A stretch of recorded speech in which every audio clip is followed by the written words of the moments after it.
How's everybody? Great. All right. We reserve a few minutes Sunday morning to suggest news or trends out in the world that are predicted by our literal future reading of Bible prophecy. There's about 500 or so end times prophecies yet to be fulfilled. There's no reason to think they won't be fulfilled literally just the way all the other 2,000 plus prophecies have been. God's not going to start becoming allegorical in the end times with prophecy. Now, we're careful to use recognized, reliable sources for news. Doesn't mean they're 100% accurate, but it's at least somewhat reliable. That's because there's a lot of sensationalism surrounding unfulfilled Bible prophecy. We don't want to add to that. Don't even search for Bible prophecy unless you know who the person is that you're listening to, because there's some really wacky stuff out there, and it just makes unbelievers think we're crazy. We're not saying the things we report are the definite fulfillment of these prophecies, only that they're things you would expect to be happening out in society. The future great tribulation that's going to come upon the whole earth is described in chapters 6 through 19 of the Revelation of Jesus Christ. A major feature of life in that 7-year period is that everyone is going to be identified, and they will conduct their business using their hand or their forehead. Sounds like biometrics. And so we expect advances in biometric technology that would make a system like this possible.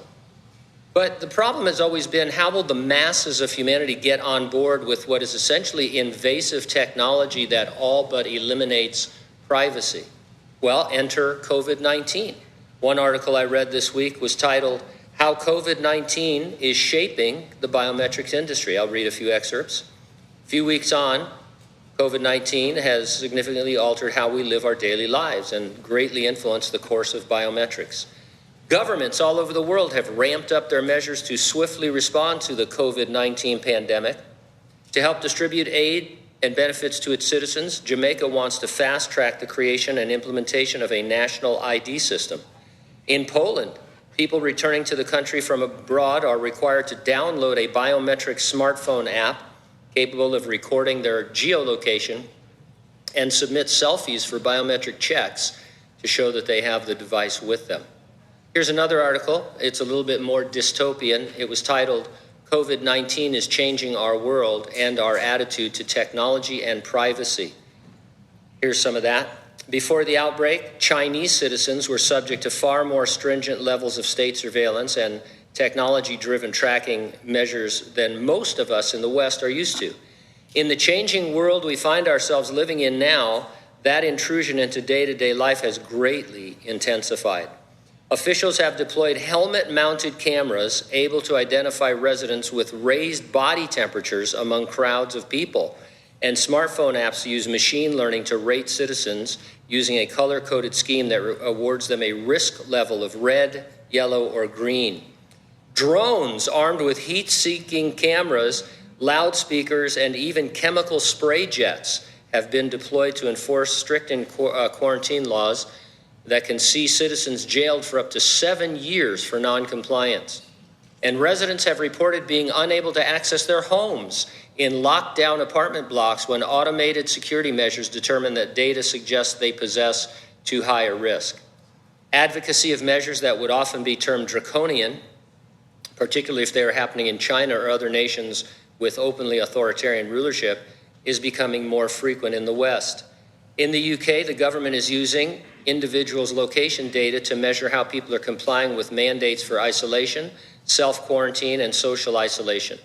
Aggregated data from the phone providers is now being used to monitor public movement around London, and this could be used to understand people's reactions to newly imposed restrictions on public transport. No one really knows what the effects of this will be. There is a danger that these changes and actions will lead to the establishment of a new normal.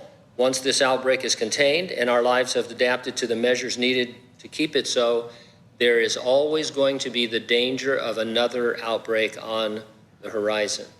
And so these authors are telling us that we're moving in a direction of invasive biometric technology, and that people are going to acquiesce to it because, after all, it's for their own health and for the good of society at large. And I think we see that that is not an impossibility.